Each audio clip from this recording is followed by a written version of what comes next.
Hello friends, welcome to VMR logics YouTube channel. నేను మీ Rohit Sharma, your faculty for current affairs and vocabulary. So ఇవాల్టి మొట్టమొదటి information, minister of health and family welfare. So MOHFW, ministry of health and family welfare అంటే ఆరోగ్యం మరియు కుటుంబ సంరక్షణ శాఖ మంత్రిత్వ శాఖ యాక్చువల్లీ ఏం చేసింది అంటే ఎన్హెచ్ఏ యొక్క అంచనాలను విడుదల చేసింది. ఎన్హెచ్ఏ అనేటటువంటిది ఏంటి? National health account. ఈ నేషనల్ హెల్త్ అకౌంట్ అనేటటువంటిది భారతదేశంలో ఉన్నటువంటి జనాభా, అదేవిధంగా భారతదేశంలో వివిధ వర్గాలు ఆరోగ్యంపై పెడుతున్నటువంటి ఖర్చులు, వాళ్ళ తలసరి ఆదాయానికి, అదేవిధంగా వైద్య రంగంపై వారు పెడుతున్నటువంటి ఖర్చుకి మధ్యలో ఉన్నటువంటి సంబంధాలు, ఇటువంటి అన్నీ కూడా ఇందులో బేరీజు వేసుకొని ఇక్కడ మనకి ఇవ్వడం అయితే జరుగుతుంది.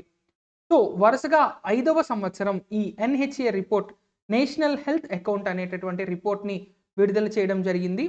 మరి ఈ రిపోర్ట్ని ప్రిపేర్ చేసేటటువంటి సంస్థలు మనకి రెండు ఉన్నాయి. ఆ రెండు కూడా ministry of health and family వెల్ఫేర్లో భాగంగానే పనిచేస్తాయి. ఒకటి ఎన్హెచ్ఎస్ఆర్సి, మరొకటి ఎన్హెచ్ఏటిఎస్. ఈ రెండు సంస్థలకి కూడా ఈ జాతీయ ఆరోగ్య ఖాతాలను, అదేవిధంగా జాతీయ ఆరోగ్య ఖాతా యొక్క అంచనాలను కూడా క్రోడీకరించమనేటటువంటి పనిని కేంద్ర ప్రభుత్వం ఇవ్వడం జరిగింది. సో ఈ ఎన్హెచ్ఏ ఎస్టిమేట్స్ ఏవైతే వీళ్ళు ఇక్కడ ప్రిపేర్ చేస్తారో, ప్రపంచవ్యాప్తంగా డబ్ల్యూహెచ్ఓ సైతం రికగ్నైజ్ చేసినటువంటి ఆ పద్ధతినే వీళ్ళు ఫాలో అవడం జరుగుతుంది. మనకి డబ్ల్యూహెచ్ఓ ఏం చేసింది అంటే 2011లో సిస్టమ్ ఆఫ్ హెల్త్ అకౌంట్స్ అనేటటువంటిది ఒకటి తయారు చేసింది. దీని ప్రకారం ఏ ఏ దేశాలైతే సమగ్ర ఆరోగ్య సర్వేని నిర్వహించాలి అనుకుంటున్నాయో అవి ఎటువంటి నియమావళిని గనక వాళ్ళు ఆచరించినట్లయితే అత్యుత్తమ ఫలితాలు, అత్యుత్తమ విధానం ఏదైతే ఉంటుందో దానికి సంబంధించిన డాటా అయితే డబ్ల్యూహెచ్ఓ ఇవ్వడం జరిగింది. మరి ఇక్కడ మనం చూసుకున్నట్లయితే దీని ప్రకారమే national health systems resource centre అనే సంస్థ,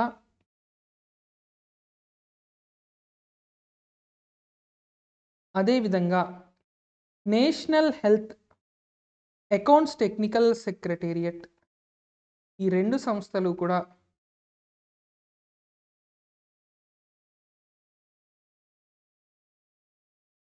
ఇందులో ఈ ప్రిపరేషన్లో అయితే భాగస్వామ్యులుగా ఉంటాయి. మరి దీనికి సంబంధించినటువంటి మనం మరిన్ని విశేషాలు గనక ఒకసారి మాట్లాడుకున్నట్లయితే, ప్రపంచవ్యాప్తంగా ఎంతవరకు ఇతర దేశాలలో ఆరోగ్యాన్ని కాపాడుతున్నారు, లేదంటే ఆరోగ్యానికి సంబంధించినటువంటి కవరేజ్, హెల్త్ కవరేజ్ అంటే అది ఏ రకంగా అయినా కావచ్చు. ఉదాహరణకి కొన్ని దేశాలలో ఇన్సూరెన్స్ అనేటటువంటిది ప్రొవైడ్ చేయడం జరుగుతుంది. అంటే ప్రతి ఒక్కళ్ళకి కూడా హెల్త్ ఇన్సూరెన్స్ మ్యాండేటరీ. అంటే ఆ దేశంలో పౌరులకి ఏ ప్రాబ్లం వచ్చినా ఆరోగ్యం పరంగా ఇన్సూరెన్స్ కంపెనీలు పే చేస్తాయి. గవర్నమెంట్‌కి బర్డెన్ అనేటటువంటిది ఉండదు. మరికొన్ని దేశాలలో మరో రకమైనటువంటి పద్ధతి ఉంటుంది. ఇలా రకరకాల పద్ధతుల్లో ఏంటి అంటే అన్ని చోట్లని కంపేర్ చేస్తూ మనం ఏ విధంగా పెట్టాలి అనేటటువంటిది ఇక్కడ ముఖ్యంగా ఇవ్వడం జరుగుతుంది. ఇక ఇదే సమయానికి మనం మరో విశేషం ఏం అబ్జర్వ్ చేయాలి అంటే కేవలం 4 ఏళ్లలో ప్రైమరీ హెల్త్ కేర్ అనేటటువంటిది ప్రభుత్వ ఖర్చులో పెరిగింది. అదేవిధంగా ప్రభుత్వం చేస్తున్న ఖర్చులో 80% ఖర్చు ప్రైమరీ అండ్ సెకండరీ హెల్త్ కేర్‌కి మాత్రమే. అంటే చాలా ముఖ్యంగా చిన్న చిన్న వ్యాధులు, అదేవిధంగా కాస్త కొద్దిపాటి హాస్పిటలైజేషన్‌తో క్యూర్ అయ్యే వ్యాధులకి ఎక్కువగా ఖర్చు పెడుతోంది అనేటటువంటిది కూడా ఇక్కడ మనకి ఇందులో క్లియర్‌గా ఇవ్వడం జరిగింది. అదేవిధంగా ప్రైవేట్ సెక్టార్‌లో ఈ primary and secondary health care తగ్గి టెరిషియరీ హెల్త్ కేర్ అంటే ఎక్కడైతే మనకి ఈ సర్జరీలు కావచ్చు, మల్టీ స్పెషాలిటీ లాంటి అత్యాధునికమైనటువంటి సేవలు కావాలో వాటికి సంబంధించి ఆ సేవలు ప్రైవేట్ రంగంలో పెరిగితే పీహెచ్‌సీలు అదే విధంగా ప్రభుత్వ ఆసుపత్రులకు వెళ్ళడం ఓపీ మరియు సాధారణ విభాగాలకు ఎక్కువ పెరిగింది అని కూడా మనం చెప్పుకోవచ్చు. ఇక ఇదే విధంగా మనం ఇంకో విషయం ఇక్కడ చూసినట్లయితే అవుట్ ఆఫ్ పాకెట్ ఎక్స్పెన్సెస్ అంటాం. అంటే తలసరి ఎంత ఖర్చు పెడుతున్నారు ఆరోగ్యం కోసం ప్రతి సంవత్సరం అనేది లెక్క పెడితే రూ. 1753 తలసరి ఖర్చు అనేది పెడుతున్నారు. సో తలసరి ఖర్చు రూ. 1753 ప్రతి సంవత్సరం ఆరోగ్యానికి పెడుతున్నారన్నమాట. సో అది కూడా ఇందులో ఒక ముఖ్యమైన పాయింట్‌గా మనం చెప్పుకోవాలి. ఇక కేంద్ర ఆరోగ్యం మరియు కుటుంబ సంరక్షణ శాఖ మంత్రి ఎవరు? మరి మనకి అంటే మన్సుఖ్ మాండవ్య గారు. మన్సుఖ్ మాండవీయ గారు. సో మన్సుఖ్ మాండవీయ గారు మనకి కేంద్ర ఆరోగ్య శాఖ మంత్రిగా సేవలు అందించడం జరుగుతోంది. ఇక నెక్స్ట్ మనకి ఇటీవల ఒక మంత్రిత్వ శాఖని కొత్తగా ఈ సంవత్సరమే ప్రారంభించడం జరిగింది. దాని పేరే ఎంఎన్ఆర్ఈ మంత్రిత్వ శాఖ. అంటే ministry of new and renewable energy. అంటే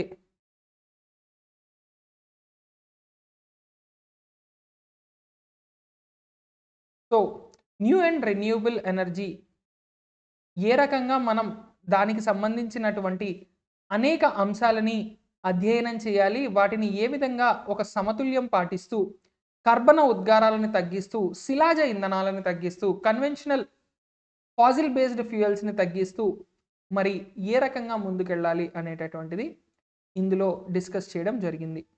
సో మరి ఈ మంత్రిత్వ శాఖ ఏం లాంచ్ చేసింది? First international conference on hydrogen energy.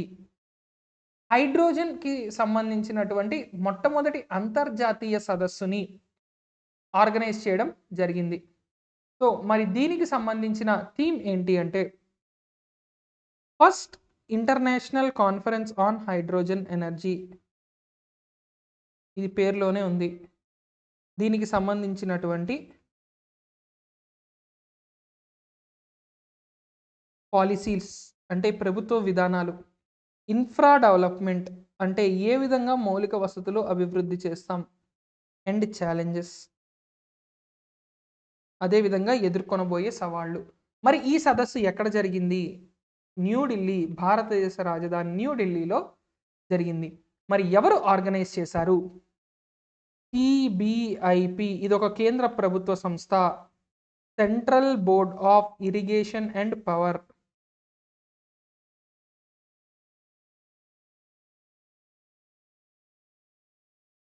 నీటిపారుదల మరియు విద్యుత్ శాఖ కేంద్ర బోర్డుగా పిలుస్తాం సిబిఐపి. ఈ సిబిఐపి అనేది ministry of new and renewable energy మరియు ఎన్టీపీసీ సహాయంతో ఈ సదస్సుని ఆర్గనైజ్ చేయడం జరిగింది. ఇక్కడ మనకి గుర్తుపెట్టుకోవాల్సిన ముఖ్యమైన అంశం ఏంటి అంటే హైడ్రోజన్ ఎనర్జీ అనేటటువంటిది ఏంటి అంటే నాన్ రెన్యూబుల్ సోర్సెస్ కాకుండా రెన్యూబుల్ సోర్సెస్ అంటే సౌర విద్యుత్ కావచ్చు, పవన విద్యుత్ కావచ్చు, జల విద్యుత్ కావచ్చు, లేదంటే జియోథర్మల్ విద్యుత్ కావచ్చు. ఇలా ఏ విధంగా అయినా మనం విద్యుత్ ఉత్పత్తి చేస్తే దాని వలన ఏమవుతుంది అంటే మనకి కర్బన ఉద్గారాలు అదేవిధంగా గ్రీన్ హౌస్ ఎఫెక్ట్ అనేది బాగా తగ్గడం జరుగుతుంది. అదేవిధంగా ఈ కాన్ఫరెన్స్కి సంబంధించి మరికొన్ని ముఖ్యమైన పాయింట్లు మనం గుర్తుపెట్టుకోవాలి. ఎందుకు అంటే COP26 ఏదైతే జరిగిందో గ్లాస్గోలో, ఆ COP26లో భారత్ అనేక లక్ష్యాలను ముఖ్యంగా 5 టార్గెట్లను భారత్ పెట్టుకోవడం జరిగింది. ఈ 5 టార్గెట్లు అచీవ్ చేయడం కోసమే భవిష్యత్తులో వర్క్ చేస్తున్నామని చెప్పింది. వీటిలో మొట్టమొదటిది 2070 నాటికి నెట్ జీరో ఎమిషన్. ఇది అన్నిటికన్నా ఫస్ట్ది. 2070 నాటికి ఏం చేయబోతుంది భారత్? పూర్తిగా సున్నా ఎమిషన్స్ అనేటటువంటిది ఆల్రెడీ డిక్లేర్ చేసింది. ఇక రెండోది ఏంటి అనేది మనం ఒక్కసారి చూసినట్లయితే 50% ఎనర్జీ రిక్వైర్మెంట్స్, 50% ఎనర్జీ రిక్వైర్మెంట్స్ అనేటటువంటివి మరి మనకి ఏ విధంగా ఇవ్వబోతోంది అంటే 2030 నాటికి రెన్యూబుల్ రిసోర్సెస్ ద్వారా అంటే పునరుత్పాదక ఇంధనాల నుంచి 2030 నాటికి భారతదేశంలో 50% అవసరాలు తీర్చుకుంటాము అని. అదేవిధంగా 1 బిలియన్ టన్నులు 2021, 2030 నాటికి అంచనాల కంటే బిలియన్ టన్నుల కార్బన ఉద్గారాలు తగ్గించాలి అని కూడా ఒక లక్ష్యాన్ని పెట్టుకోవడం జరిగింది. అదేవిధంగా శిలాజ ఇంధనాలు కానటువంటివి 2030 నాటికి 500 గిగావాట్ల సామర్థ్యానికి పెంచుకోవాలి. అంటే శిలాజ ఇంధనాలు కాకుండా ఇతరత్రా ఇంధన వనరుల నుంచి 500 గిగావాట్లని తయారు చేయాలి అనేటటువంటి లక్ష్యాన్ని పెట్టుకోవడం జరిగింది. ఇక మరొక ముఖ్యమైనది ఏంటి అంటే 2030 నాటికి 45% కంటే తక్కువకి ఈ కర్బన ఆధారిత ఆర్థిక వ్యవస్థను తయారు చేయాలి. అంటే మన ఆర్థిక వ్యవస్థలో ఈ కర్బన ఉద్గారాలు కావచ్చు, లేదంటే కార్బన్కి సంబంధించినటువంటి అంశాలకు కేవలం 45% లేదా అంతకంటే తక్కువ మాత్రమే ఉండేలా ఇందులో మనకి ఉండాలి అని ఈ 5 టార్గెట్లు భారత్ పెట్టుకోవడం జరిగింది. మరి దాన్ని దృష్టిలో ఉంచుకొని ప్రస్తుతం కేవలం సౌర విద్యుత్తు అంటే మనకి భారీగా దానికి మదుపు పెట్టాల్సి రావచ్చు. అదేవిధంగా జియోథర్మల్ ఎనర్జీ ఆల్రెడీ భారతదేశంలో 1-2 చోట్ల ప్రారంభమవుతోంది. పవన విద్యుత్ ఆ లొకేషన్ని ఐడెంటిఫై చేయడం, ఎందుకంటే నైసర్గిక స్వరూపం అనేది మనకి సరిగ్గా ఉండాలి. ఎక్కడైతే పవన విద్యుత్తును మనం ఉత్పత్తి చేయాలి అనుకుంటున్నామో ఆ ప్రాంతంలో ఖచ్చితంగా సగటున 8-10 కిలోమీటర్ల వేగంతో ఎప్పుడూ గాలి వీస్తూ ఉండాలి. ఇటువంటి అనేకమైనటువంటి ఛాలెంజెస్ కూడా మనకు అక్కడ ఉన్నాయి.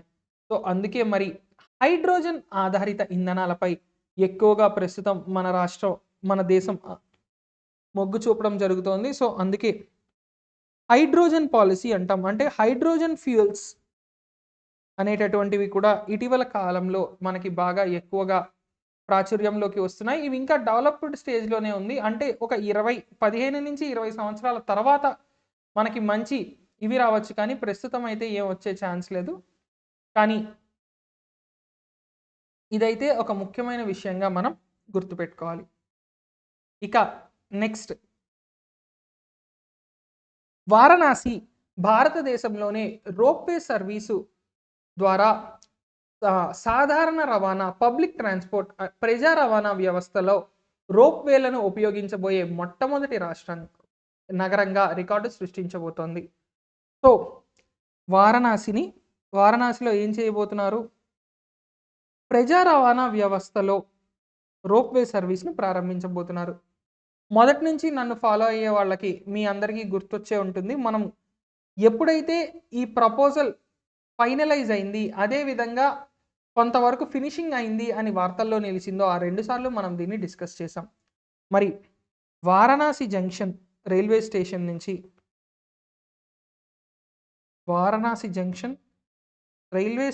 నుంచి గోదౌలియా అనేటటువంటి ప్రాంతం వరకు ఈ మొత్తం 3.45 కిలోమీటర్లు మనకి ఏరియల్ డిస్టెన్స్. అంటే గూగుల్ మ్యాప్స్లో మీరు 2 పాయింట్ల మధ్యలో డైరెక్ట్గా అంటే ఫ్లైట్లోనో లేదంటే గాల్లోనో వెళ్తే వచ్చే డిస్టెన్స్ 3.45 కిలోమీటర్లు. మరి అంత దూరం ప్రస్తుతం ప్రజా రవాణాలో భాగంగా వీళ్ళు రోప్వేని వాడబోతున్నారు. ఇక ప్రపంచంలోనే 3వ దేశంగా భారత్ నిలవబోతోంది ప్రజా రవాణా కోసం రోప్వేని వాడుతున్నటువంటి దేశాలలో. సో మరి ఇందులో మొదటిది మనకి బొలీవియా దేశం మొట్టమొదటిసారి రోప్వే ఆధారిత ప్రజా రవాణా వ్యవస్థను ప్రారంభించడం జరిగింది. ఇక 2వ దేశంగా మనకి నిలిచింది మెహికో లేదా మెక్సికో. సో మెక్సికో 2వ స్థానంలో ఉంటే 3వ దేశంగా నిలిచింది భారతదేశం.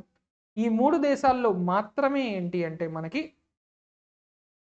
ఈ రకమైనటువంటి రోప్వే ద్వారా ప్రజా రవాణా వ్యవస్థ అనేటటువంటిది ఉంది.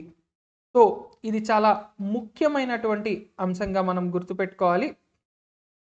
ఇక దీనికి సంబంధించిన బిడ్డింగ్ అనేది 11/12/2021 నాటికి కంప్లీట్ అవుతుంది. ఈ ప్రాజెక్ట్ ఇంకా మనకి ఫైనల్గా టేకప్ అవ్వాలి. సో 11/12/2021 నాటికి మనకి ఈ ప్రాజెక్ట్ని ఎవరు టేకప్ చేయబోతున్నారు అనేటటువంటిది తెలుస్తుంది. ఇక వారణాసి అనేటటువంటిది మన ప్రధానమంత్రి నరేంద్ర మోదీ గారి నియోజకవర్గం.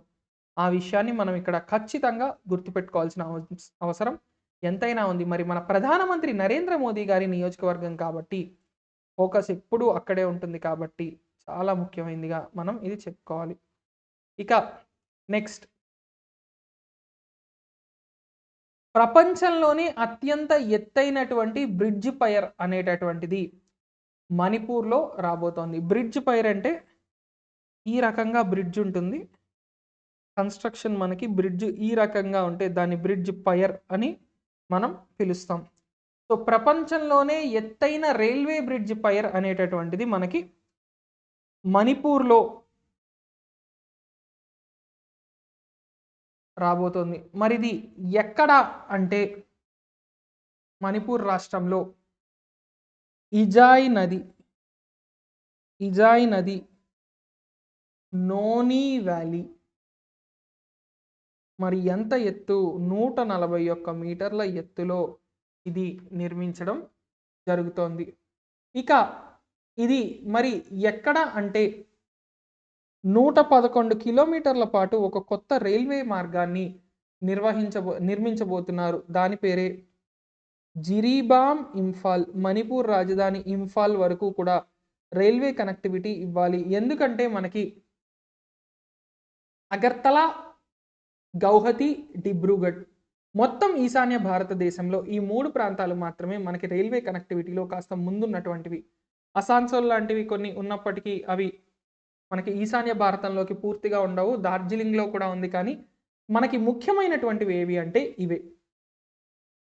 మరి అటువంటి ఈ జిరీబం ఇంఫాల్ రైల్వే లైన్‌లో ప్రపంచంలోనే అత్యంత పొడవైన పియర్ బ్రిడ్జ్ అనేటటువంటిది ఇక్కడ మనకి రాబోతోంది అనే విషయం మనం గుర్తుపెట్టుకోవాలి. సో, ఇది కూడా ఒక ఇంపార్టెంట్ ఈవెంట్‌గా, ఎందుకంటే ఇందులో మనకి 12 కిలోమీటర్లు ప్రారంభించడం జరిగింది రైల్వే లైను. ఇక ఇందులో రకరకాల ఫేజుల్లో రెండో ఫేజు, మూడో ఫేజు దాదాపు 95% పైగా కంప్లీట్ అయిపోయింది. ఇక మిగిలిన ఫేజ్‌లనేవి 2023 డిసెంబర్ నాటికి ఈ మొత్తం 111 కిలోమీటర్లు కూడా కంప్లీట్ అవుతుంది. అయితే ఇక్కడ మనం అర్థం చేసుకోవాల్సిన విషయం ఏంటంటే, అక్కడ ఉన్నటువంటి ప్రాంతం అంతా కొండ ప్రాంతం.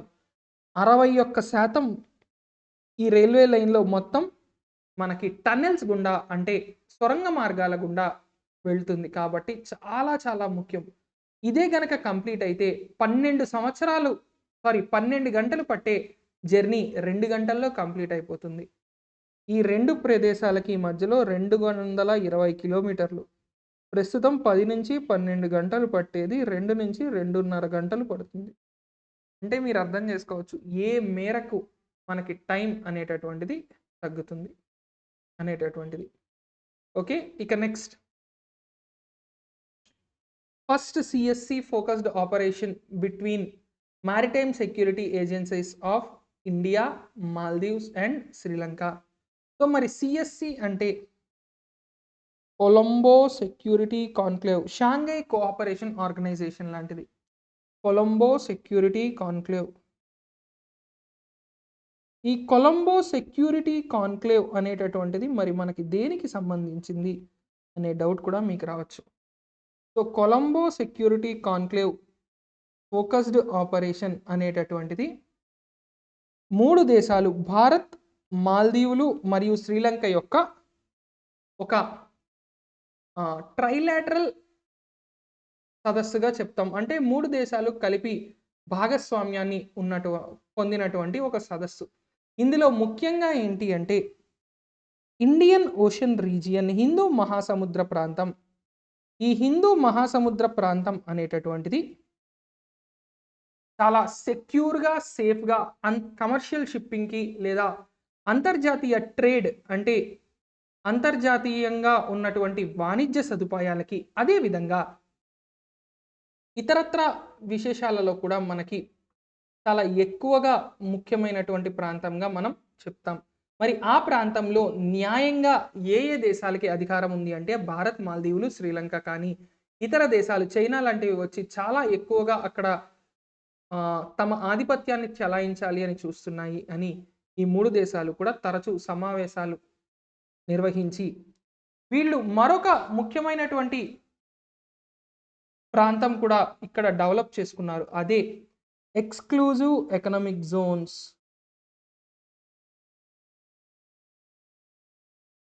ఈ ఎక్స్క్లూజివ్ ఎకనామిక్ జోన్స్ అనేవి శ్రీలంకకి ఉన్నాయి, భారత్కి ఉన్నాయి, మాల్దీవులకి ఉన్నాయి. ఎక్కడ? సౌత్ అరేబియన్ సీ, దక్షిణ అరేబియన్ సీ ప్రాంతం. దక్షిణ అరేబియా సముద్ర ప్రాంతంలో ఉన్నటువంటి ఈ ఏరియాలో 3 దేశాల మధ్యలో ఒక సహకారాన్ని పెంపొందించేలాగా 3 దేశాల యొక్క నేవీలు ఇందులో పార్టిసిపేట్ చేయడం జరిగింది. అంటే ఇండియన్ నేవీ, అదేవిధంగా మనకి మాల్దీవియా నేవీ మరియు Sri Lankan navy. Indian navy, Sri Lankan navy, మాల్దీవుల యొక్క జాతీయ రక్షణ దళం, మాల్దీవుల జాతీయ రక్షణ దళం MNDF, Maldives national defence force, ఈ 3 కూడా ఇందులో పార్టిసిపేట్ చేయడం జరిగింది అనే విషయాన్ని మనం గుర్తుపెట్టుకుంటే సరిపోతుంది. సో సింపుల్గా ఏంటి అంటే CSC అంటే కొలంబో సెక్యూరిటీ కాన్క్లేవ్. ఈ 3 దేశాల యొక్క నావికా దళాలు ఇక్కడ పనిచేయడం అయితే జరుగుతుంది. రైట్. ఇక నెక్స్ట్, ఫీడో అనేటటువంటి సంస్థ ఒక నూతన హెల్త్ సేవింగ్స్ అకౌంట్ అనేటటువంటిది ప్రారంభించడం జరిగింది. అయితే దీంట్లో మనకి ముఖ్యంగా ఏంటి అంటే ఫీడో అనేటటువంటిది AI అంటే ఆర్టిఫిషియల్ ఇంటెలిజెన్స్, కృత్రిమ మేధస్సుని ఉపయోగించినటువంటి హెల్త్ టెక్ కంపెనీ. అంటే ఆరోగ్య రంగంలో టెక్నాలజీని మరింత ముందుకు తీసుకెళ్ళడానికి పనిచేసే ఒక కంపెనీ. వీళ్ళు ఇప్పుడు ఏం చేస్తున్నారు అంటే చిన్న చిన్న హెల్త్ సేవింగ్స్ అకౌంట్స్, వాటి పేరే ఫీడో HSA. అంటే ఈ ఫీడో HSA అనేటటువంటిది ఏంటి అంటే ఫీడో కంపెనీ ఇచ్చేటటువంటి హెల్త్ సేవింగ్స్ అకౌంట్. ఇందులో చిన్న చిన్న పొదుపులు, అదేవిధంగా రివార్డ్ పాయింట్లు వంటి వాటి వల్ల అవి ఆరోగ్యానికి సంబంధించిన ఎక్స్పెన్సెస్లో మనం వాడుకోవచ్చు. దీనివల్ల ఏమవుతుంది అంటే ఇప్పుడు ఎవరికైనా ఒకళ్ళకి ధూమపానం అలవాటు ఉంది, సో క్యాన్సర్ ట్రీట్మెంట్కి కావాల్సిన తయారీ ముందే చేస్తారు.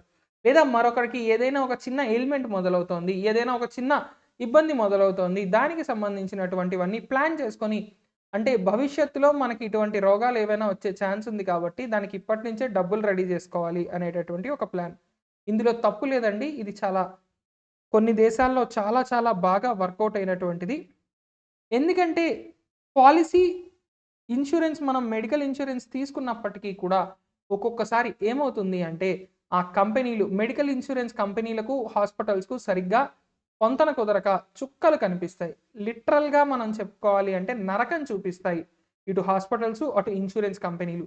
అటువంటి పరిస్థితుల్లో ఈ ఫీడో HSA లాంటి సేవింగ్స్ అకౌంట్స్ హెల్త్కి సంబంధించినటువంటివి మరింత ఎక్కువగా ప్రజలకు ఉపయోగపడతాయని చెప్పడంలో అతిశయోక్తి అయితే లేదు. ఇది కనుక భారతదేశంలో పాపులర్ అయితే ఎన్నో రకాలైనటువంటి ఎక్స్పెన్సెస్ నుంచి ఒక రకమైన ప్రొటెక్షన్ లభించింది అని కూడా మనం చెప్పుకోవచ్చు. సో మరి ఈ ఫీడో టెక్నాలజీస్ అనేటటువంటి సంస్థ మరో సంస్థతో భాగస్వామ్యాన్ని తీసుకురావడం జరిగింది. అదే ఓపెన్ ఫైనాన్షియల్ టెక్నాలజీస్.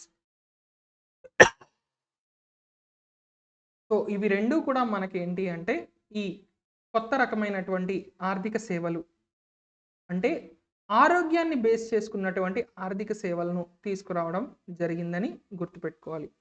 ఇక నెక్స్ట్, హునార్ హాత్ చాలా చాలా ముఖ్యమైనటువంటిది.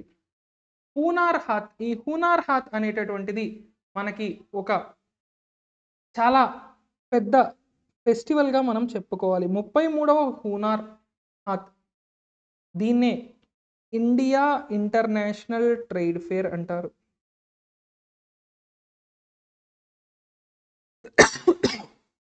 India international trade fair. ఈ ఇండియా ఇంటర్నేషనల్ ట్రేడ్ ఫేర్ అనేటటువంటిది ఏంటి అంటే దీనికి హునార్ హాత్ అనేటటువంటి మరో పేరు కూడా ఉంది. ఇది న్యూఢిల్లీలోని ప్రగతి మైదాన్ ప్రాంతంలో ఈ హునార్ హాత్ అనేటటువంటిది జరిగింది. India international trade fair 2021. ఇందులో వోకల్ ఫర్ లోకల్ అంటే ప్రాంతీయంగా మనకి దేశీయంగా తయారయ్యే వాటికే మనం గొంతుని ఇవ్వాలి. అంటే దేశీయంగా తయారయ్యేటటువంటి ఆ ప్రొడక్ట్స్ ఏవైతే ఉన్నాయో వాటన్నిటికీ సంబంధించి మనమే మరి అన్ని రకాలైనటువంటి సదుపాయాలు దానికి కల్పించి ప్రాచుర్యాన్ని పొందేలా చెయ్యాలి అనేటటువంటి విశేషంగా ఇక్కడ మనం దీన్ని ఇవ ప్రాచుర్యాన్ని పొందడం జరిగింది. సో, వోకల్ ఫర్ లోకల్ దేశీయంగా తయారైన వాటికే మీరు ఎక్కువగా ప్రాచుర్యాన్ని కల్పించాలి. అదేవిధంగా ఆ వస్తువుల్ని వాడేలా ప్రోత్సహించాలి అని చెప్పడం. సో, ఇందులో ఏంటి అంటే హునార్ హాత్ అనేటటువంటిది చాలా గ్రాండ్ ఫెస్టివల్‌గా మనం చెప్పుకోవాలి. ఆర్టిఫాక్ట్స్, ఆర్టిసన్స్ అంటే ఎవరైతే వ్యవసాయ రంగంలో ఉన్నారో, ఆ వ్యవసాయ రంగంలో ఉన్నటువంటి వారికి ఒక అత్యద్భుతమైనటువంటి అవకాశం. వ్యవసాయ రంగం మాత్రమే కాదు.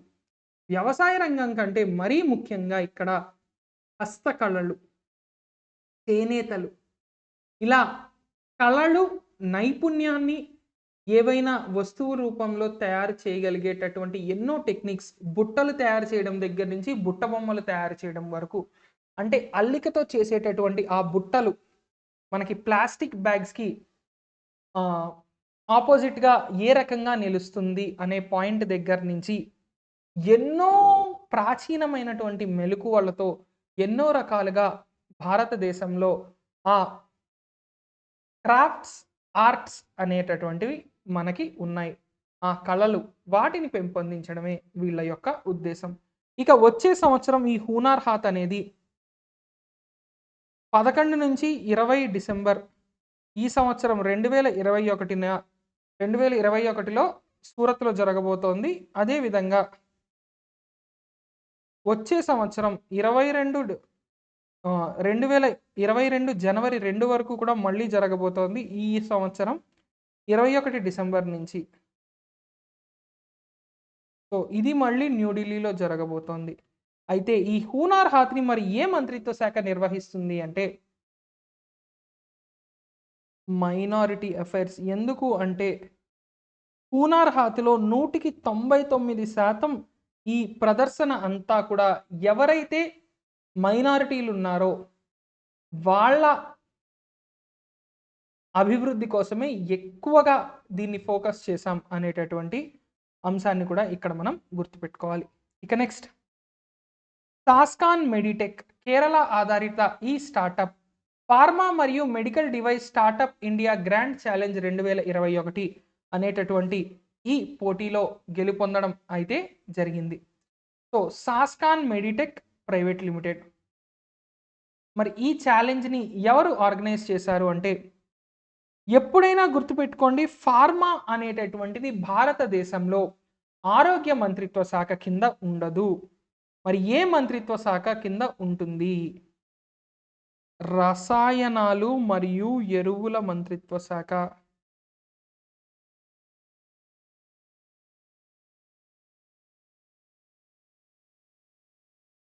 రసాయనాలు మరియు ఎరువుల మంత్రిత్వ శాఖ ministry of chemicals and fertilisers ఆధ్వర్యంలో పనిచేసేది మనకేంటి అంటే ఫార్మా రంగం. సో, మరి సాస్కాన్ మెడిటెక్ అనేటటువంటి ఈ సంస్థ జాతీయ స్థాయిలో అత్యంత ప్రతిష్టాత్మకమైన ఈ పురస్కారం భారతదేశంలోనే అతి గొప్ప స్టార్టప్‌గా ఈ సంవత్సరానికి అత్యంత ప్రాముఖ్యమైనటువంటి స్టార్టప్‌గా, మహత్వపూర్ణమైనటువంటి స్టార్టప్‌గా ఇక్కడ మనకి రికార్డులు సృష్టించడం జరిగింది. మరి ఈ సాస్కాన్ మెడిటెక్ సంస్థ దేన్ని తయారు చేసింది అంటే ఓరల్ స్కాన్ అంటే నోటిలో ఎక్కడైనా సరే ఏవైనా క్యాన్సర్ ఆధారిత క్యాన్సర్ కారకమైనటువంటి చిన్న చిన్నవి ఏవైనా మొదలైతే నోటిలో దాన్ని ముందుగానే డయాగ్నైజ్ చేసేలాగా ఓరల్ స్కాన్ అంటే నోటి క్యాన్సర్‌ని ముందుగానే చేత్తో పట్టుకునే ఒక డివైస్ ద్వారా అది మీ నోరుని పరిశీలించి డాక్టర్లకి ఈజీగా తెలుస్తుంది. ఎక్కడైనా నోట్లో క్యాన్సర్ కారకాలు ఏవైనా ఉన్నాయా? లేదంటే ఏవైనా చిన్న చిన్న వ్రణాలు లాంటివి భవిష్యత్తులో క్యాన్సర్లు అయ్యే ప్రమాదం ఉందా అనేది చూపిస్తుంది. అదేవిధంగా వీళ్ళు సెర్వీ స్కాన్ అంటే గర్భాశయ ముఖద్వార స్కానింగ్‌ని కూడా ఇందులో తీసుకురావడం జరిగింది. ఎందుకంటే మహిళల్లో అత్యధికంగా 2 రకాల క్యాన్సర్‌లు, ఒకటి గర్భాశయ ముఖద్వార క్యాన్సర్, ఇంకో రకమైన క్యాన్సర్ ఏంటి అంటే బ్రెస్ట్ క్యాన్సర్. ఈ 2 రకాల క్యాన్సర్‌లలో గర్భాశయ ముఖద్వార క్యాన్సర్‌ని సులువుగా గుర్తించేలా ఒక చేత్తో పట్టుకునే పరికరాన్ని సెర్వీ స్కాన్ అనేటటువంటి పరికరాన్ని కూడా వీళ్ళు తయారు చేయడం జరిగింది. ఈ 2 పరికరాలకి గాను వీళ్ళకి startup India grand challenge in pharma and medical device సెక్టార్‌లో అత్యుత్తమ అవార్డు వీళ్ళకి ఇవ్వడం జరిగింది. సో, ఈ అవార్డుని ఇక్కడి వరకు మనం గుర్తుపెట్టుకుంటే సరిపోతుంది. ఇక నెక్స్ట్ కేంద్ర ప్రభుత్వం ఒక ముఖ్యమైనటువంటి అపాయింట్మెంట్ చేయడం జరిగింది. సిబిఐసి అంటే central board of indirect taxes and customs. Central board of indirect taxes and customs యొక్క చైర్మన్‌గా వివేక్ జోహ్రీ అనేటటువంటి వ్యక్తిని ఆయన్ని ప్రస్తుతం ఆయన సిబిఐసిలోనే central board of indirect taxes and customs సిబిఐసిలోనే జిఎస్టి విభాగాధిపతిగా ఉన్నారు. ఇప్పుడు ఆయనకి ప్రమోషన్ ఇచ్చి పూర్తిగా అన్నిటికీ కలిపి ఆయననే ముఖ్య అధికారిగా నియమించడం, సిబిఐసికి హెడ్గా నియమించడం జరిగింది. సో సిబిఐసికి నూతన హెడ్ వివేక్ జోహ్రీ. ఇక నెక్స్ట్ చెక్ రిపబ్లిక్ యొక్క నూతన ప్రధానమంత్రిగా పీటర్ ఫియాలా నియమితులవడం జరిగింది. సో సింపుల్గా చెక్ రిపబ్లిక్ యొక్క నూతన ప్రధానమంత్రి ఎవరు అంటే పీటర్ ఫియాలా. జస్ట్ పేరు గుర్తుపెట్టుకుంటే చాలు, అంతకన్నా ఎక్కువ ఇంకేమీ అర్థం కాలేదు. రైట్. ఇక మరి నెక్స్ట్ ఇవాల్టి మరొక విశేషం చూసినట్లయితే ఎల్ఐసి కోటక్ మహీంద్రా బ్యాంక్లో ఉన్నటువంటి తమ వాటాను 9.99% పెంచుకునేందుకు ఆర్బీఐ ఆమోదించింది. ఎల్ఐసికి ప్రస్తుతం 4.96% వాటా ఉంది. సో ఈ వాటాని మరి 9.99%కి పెంచుకోవడానికి మనకి పెర్మిషన్ ఇచ్చింది ఆర్బీఐ. ఎందుకు అంటే ఎల్ఐసి ప్రభుత్వ రంగ సంస్థ, దాదాపు ప్రైవేటైజ్ చేయబడిన మొదటి సంస్థల్లో ఒకటి. ఇంకా పూర్తిగా ఎల్ఐసి ఇంకా ప్రైవేటైజ్ అవ్వలేదు, కాకపోతే ప్రైవేటైజేషన్ మార్గంలో ఉంది. ఎందుకంటే ఎల్ఐసి లాభాల్లో ఉన్నటువంటి సంస్థ, సో ప్రభుత్వానికి ఎక్కువ డబ్బులు వచ్చే ఛాన్స్ ఉంది అనేటటువంటి దీంట్లో మనం గుర్తుపెట్టుకోవాల్సింది ఎల్ఐసి చేసే ప్రైవేట్ ఇన్వెస్ట్మెంట్స్ అంటే కోటక్ మహీంద్రా బ్యాంక్లో 10%, దాదాపు 10%, 10% కాదు పూర్తిగా, దాదాపు 10%కి పెంచుకోవడానికి ఆర్బీఐ అనుమతినివ్వడం అయితే జరిగిందని మనం ఇక్కడ గుర్తుపెట్టుకుంటే సరిపోతుంది. రైట్. ఇక ఎల్ఐసి యొక్క ప్రస్తుత అధ్యక్షుడు లేదా చైర్పర్సన్ ఎవరు అంటే ఎంఆర్ కుమార్ గారు. అదేవిధంగా ఎల్ఐసి మిగతా వాటిలాగే ముంబైలో ప్రధాన కార్యాలయం ఉంది. 1956లో life insurance corporation of India ప్రారంభించడం జరిగింది. ఓకేనా అండి.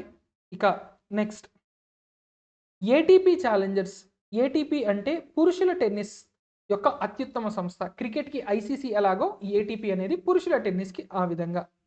మరి బహ్రెయిన్లో జరిగినటువంటి ఈ టోర్నమెంట్, బహ్రెయిన్ రాజధాని మనామాలో జరిగినటువంటి ఈ ఏటీపీ టోర్నమెంట్లో తన మొదటి విజయాన్ని, తన మొదటి ఏటీపీ టైటిల్ని గెలుచుకున్నటువంటి వ్యక్తి రామ్ కుమార్ రామనాథన్.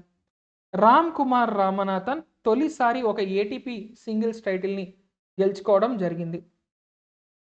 సో దీనివల్ల ఆయనకి 186వ ర్యాంకు, ఏటీపీలో 186వ ర్యాంకులోకి వచ్చాడు. ఏటీపీ సింగిల్స్ ర్యాంకింగ్లో ఇప్పటి వరకు అత్యుత్తమ ర్యాంకింగ్ పొందినటువంటి భారతీయుడిగా ఆయన రికార్డుల్లోకి ఎక్కడం జరిగింది. సో ఏటీపీలో సింగిల్స్లో అత్యుత్తమమైనటువంటి ర్యాంక్ పొందినటువంటి భారతీయుడు ఎవరు అంటే రామ్ కుమార్ రామనాథన్. డబుల్స్లో మనకి లియాండర్ పేస్, మహేష్ భూపతి ఇలా ఎందరో నెంబర్ 1 స్థానానికి కూడా వెళ్ళారు. కానీ పురుషుల సింగిల్స్లో అత్యుత్తమ ర్యాంక్ ఇప్పటివరకు ఏది అంటే 186గా చెప్పుకోవాలి. ఇక నెక్స్ట్ శివశంకర్ మాస్టర్ చనిపోయారు, మనందరికీ తెలుసు. జాతీయ స్థాయిలో ఆయన చాలా గొప్ప కొరియోగ్రాఫర్గా నేషనల్ అవార్డులను కూడా పొందడం జరిగింది. కాబట్టి ఆయన మృతి అనేటటువంటిది జాతీయ స్థాయిలో ముఖ్యమైన ప్రశ్న. ఎందుకంటే నేషనల్ అవార్డ్ కొరియోగ్రాఫర్ ఆయన. 40 సంవత్సరాలకు పైగా డాన్స్ రంగంలో అనుభవం ఉన్నటువంటి ఆయన. ఇటు తమిళనాడు పరంగా, అటు ఆంధ్రప్రదేశ్. ఎందుకంటే ఈయనకి నేషనల్ అవార్డ్ ఏ సినిమాకి వచ్చింది అంటే మనకి 'మగధీర' సినిమాకి వచ్చింది. కాబట్టి ఇది తెలుగు రాష్ట్రాల్లో ముఖ్యమైన ప్రశ్న. ఆయన తమిళనాడుకి చెందినటువంటి వ్యక్తి కాబట్టి మిగతా దేశాంట్లో ఎక్కడైనా మనకి నేషనల్ లెవెల్ ఎగ్జామ్స్‌లో పేపర్ టఫ్ చేయడానికి ఇటువంటి ప్రశ్నలు వచ్చే అవకాశం ఉంటుంది. కానీ మనకి అడ్వాంటేజ్, ఎందుకంటే మనందరికీ శివశంకర్ మాస్టర్ చాలా బాగా తెలుసు. రైట్? సో ఇక నెక్స్ట్ నరోత్తమ్ షెక్సారియా అనేటటువంటి వ్యక్తి. ఆయన అంబుజా సిమెంట్స్ యొక్క వ్యవస్థాపకుడు. అంబుజా సిమెంట్స్ యొక్క వ్యవస్థాపకులు మరియు మాజీ వైస్ చైర్మన్ అయినటువంటి నర్తోమ్ షెక్సారియా గారు the Ambuja story, how a group of ordinary men created an extraordinary company. The Ambuja story, how a group of ordinary men created an extraordinary company. అంటే అంబుజా కంపెనీ అనేటటువంటిది కొంతమంది సాధారణ మనుషులు మొదలుపెట్టినటువంటి అసాధారణమైనటువంటి ఒక సంస్థగా వీళ్ళిక్కడ తెలుపుకోవడం జరిగింది. సో మరి అంత ముఖ్యమైనటువంటి ఈ సంస్థ యొక్క ప్రస్థానాన్ని ఈ పుస్తకంలో వర్ణించడం జరిగింది. సో జస్ట్ బుక్ నేమ్ మనం గుర్తుపెట్టుకుంటే సరిపోతుంది. Right? So that's it for the current affairs. చిన్న టెక్నికల్ ఇష్యూ అండి, దానివల్ల వొకాబులరీ సెపరేట్గా అప్లోడ్ చేస్తాను. మ్యాక్సిమం ఈ వీడియో ఎండ్ అయిన 2 నుంచి 10 నిమిషాల లోపే వొకాబులరీ వీడియో కూడా మీకు స్ట్రీమ్ అవుతుంది. ఓకేనా అండి? Thank you.